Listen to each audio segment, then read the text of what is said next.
हे friends, आज की date में आप जिस लैंग्वेज में बात करते हो, क्या ये लैंग्वेज आपने खुद चूज की थी?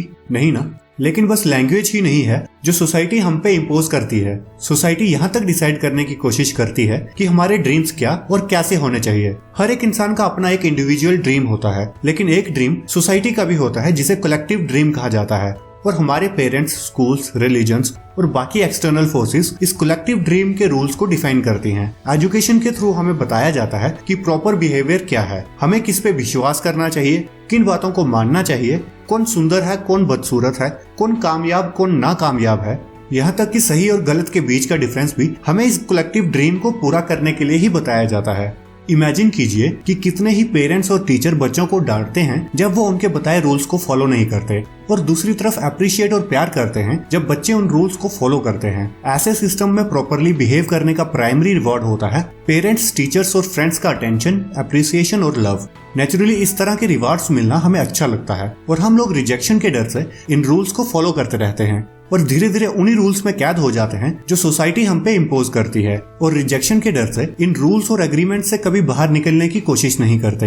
एक टाइम ऐसा आता है जब हम अपने लिए एक परफेक्ट सेल्फ इमेज क्रिएट करते हैं और खुद को जज और ब्लेम करने लगते हैं जब हम उसके हिसाब से काम नहीं कर पाते।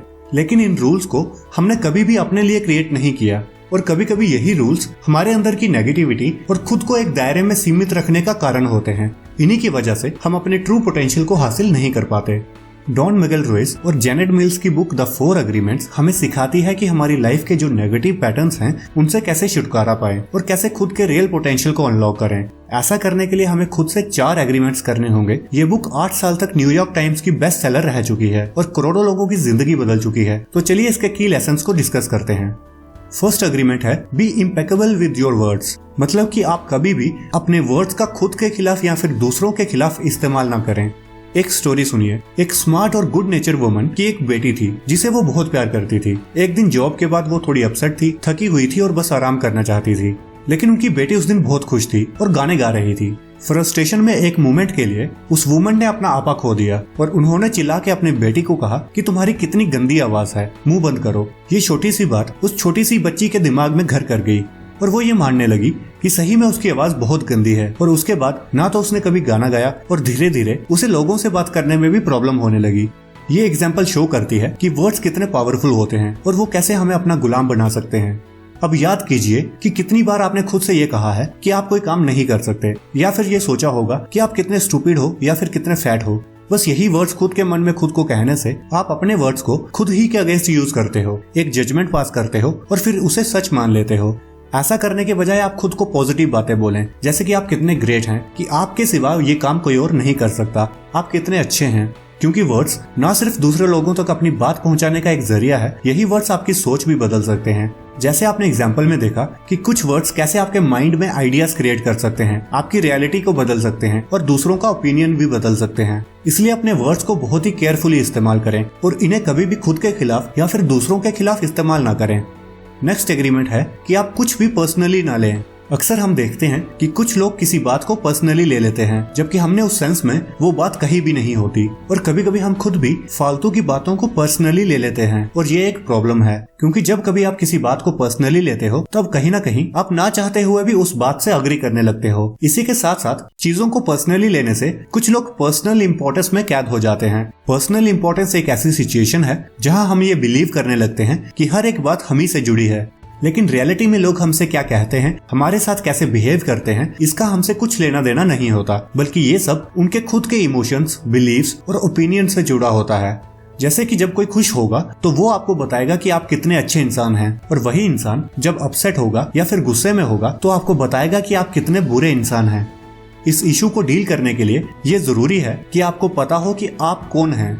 जब आपको खुद पे विश्वास होगा तब आपको दूसरों की बातों को पर्सनली लेने की जरूरत नहीं होगी, और इसका रिजल्ट ये होगा कि कुछ भी आपको अफेक्ट नहीं करेगा। ये आपको इस बात को रियलाइज करने में हेल्प करेगा कि हर एक इंसान इस दुनिया को अपने पर्सपेक्टिव से देखता है, और इसीलिए आपको भी अपना एक व्यू पॉइंट बनाना चाहिए और उसमें बिलीव करना चाहिए। थर्ड एग्रीमेंट है कि आप बातों को अज्यूम करने की जगह क्वेश्चंस पूछें। काफी बार ऐसा होता है कि कोई इंसान हमें देख के भी इग्नोर करता है और हम अज्यूम कर लेते हैं कि उसमें अकड़ आ गई है, या फिर वो जानबूझ के ऐसा कर रहा है, और फिर हम भी उसे देख के इग्नोर करने लगते हैं। और इसी वजह से आपस में मिसअंडरस्टैंडिंग शुरू हो जाती है। इसी तरह की चीजें हर किसी के साथ होती हैं और ये बस एक एग्जांपल है कैसे अजम्पशंस हमारे लिए प्रॉब्लम क्रिएट करती हैं। जब हम किसी बात को अज्यूम करते हैं उस वक्त हम अपनी थोड़ी सी इन्फॉर्मेशन और इमेजिनेशन का इस्तेमाल करके ऐसी बात को सच मानने लगते हैं जिसका असलियत से कोई लेना देना नहीं होता। हमें उस वक्त लगने लगता है कि हम सब जानते हैं, लेकिन जब सच सामने आता है तब आपको पता चलता है कि असलियत बिल्कुल अलग थी। ऐसी आउट ऑफ कंट्रोल अजम्पशंस हमारी किसी भी रिलेशनशिप में सीरियस प्रॉब्लम क्रिएट कर सकती हैं। हम अज्यूम कर लेते हैं कि हमारे पार्टनर को पता है कि हम क्या सोच रहे हैं। एज ए रिजल्ट हम बिलीव करने लगते हैं कि हमारा पार्टनर वैसा ही करेगा जैसा हम सोच रहे हैं और अपसेट हो जाते हैं जब वो वैसा नहीं करते जैसा कि हम सोच रहे थे। इसी तरह हम खुद को लेकर भी बहुत सारी अजम्पशंस क्रिएट कर लेते हैं। हम अज्यूम कर लेते हैं कि हम कोई चीज कर सकते हैं, लेकिन फिर जब हम वो ना कर पाए तो हम खुद को कोसने लगते हैं, खुद के लिए बुरा फील करते हैं। इसीलिए चीजों को अज्यूम करने की जगह आप खुद से या फिर दूसरों से सवाल पूछें। हम में से बहुत से लोगों को स्ट्रेट फॉरवर्ड बात करना, सवाल पूछना अच्छा नहीं लगता, लेकिन यही एक तरीका है अजम्पशंस से क्रिएट होने वाली प्रॉब्लम से बचने का। अगर कोई आपको देख के इग्नोर करता है तो मन ही मन कुछ अज्यूम करने की जगह आप उनसे पूछें कि सब ठीक तो है। हो सकता है कि उनके जवाब से आपको क्लैरिटी मिल जाए। सबसे इम्पोर्टेंट चीज है कि आप लोगों से साफ बातचीत करो। क्वेश्चंस पूछने से आपको क्लैरिटी मिलेगी और तब अजम्पशंस के साइड इफेक्ट से आप बच पाओगे। और फोर्थ अग्रीमेंट है कि आप हमेशा अपना बेस्ट करें। आपको याद होगा कि बचपन में हमारे पेरेंट्स और टीचर्स हमें कहते थे कि हमेशा अपना बेस्ट करो, और ये बात बिल्कुल सही थी। लेकिन एक बात आपको समझनी होगी कि हमारा बेस्ट हमेशा इस बात पे डिपेंड करता है कि हम किस सिचुएशन में हैं। हर दिन आपका बेस्ट बदलता रहता है। एक दिन आप फैंटास्टिक परफॉर्म करते हो और शायद अगले दिन उतना अच्छा परफॉर्म ना कर पाओ। फॉर एग्जाम्पल, सुबह सुबह हम फ्रेश और एनर्जेटिक होते हैं और रात को एग्जॉस्ट हो चुके होते हैं। ऐसे में दोनों सिचुएशन में आपका बेस्ट एक साथ नहीं हो सकता। लेकिन जब आपने सिचुएशन के हिसाब से अपना बेस्ट किया हो तब आपको खुद को ब्लेम करने की और जज करने की जरूरत नहीं पड़ेगी। आपको हमेशा खुद के लिए बेस्ट करना चाहिए। आपको हार्डवर्क करना चाहिए, क्योंकि ऐसा करने से आपको खुशी मिलती है, ना कि किसी एक्सटर्नल मोटिवेशन की वजह से। इसकी एक एग्जांपल है सैलरी। अगर कोई सैलरी के लिए काम करता है तो वो कभी भी अपना बेस्ट नहीं देगा। मैक्सिमम लोग आज की डेट में जॉब पैसे के लिए करते हैं, ना कि इसलिए कि वो अपनी जॉब को एंजॉय करते हैं। एज ए रिजल्ट लोगों को लगता है कि उनकी जॉब उन पे थोपी गई है और उन्हें काम करने का बिल्कुल मजा नहीं आता, और वो फिर वीकेंड का इंतजार करने में पूरा वीक निकाल देते हैं ताकि वो वीकेंड को एंजॉय कर सकें। और वहीं अगर आपके लिए अपना बेस्ट देने का मतलब है किसी एक ऐसे काम पे हार्डवर्क करना जिसे आप पसंद करते हो, तो आप वो काम अच्छे से कर पाओगे और आपको उसमें एफर्ट भी नहीं लगाना पड़ेगा। इसी तरह ये फाइनल एग्रीमेंट आपको पिछले 3 अग्रीमेंट्स के साथ मिलकर नेगेटिविटी से बाहर निकाल सकता है और एक नई आजादी आपको दे सकता है।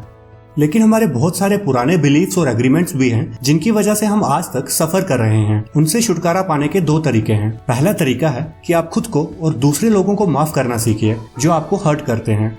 इमेजिन करो कि आप सुबह जागते हो, अच्छे मूड में होते हो और एनर्जेटिक होते हो। ऐसे में सुबह सुबह घर में किसी से आपका आर्ग्यूमेंट हो जाए तो सडनली आपकी एनर्जी खत्म हो जाती है और आप अपने नेगेटिव इमोशंस में उलझ के रह जाते हो। ये फीलिंग्स और इमोशंस आपकी एनर्जी को खत्म कर देती हैं और आपके लिए अपनी या फिर दूसरों की लाइफ को इम्प्रूव करना बहुत मुश्किल हो जाता है।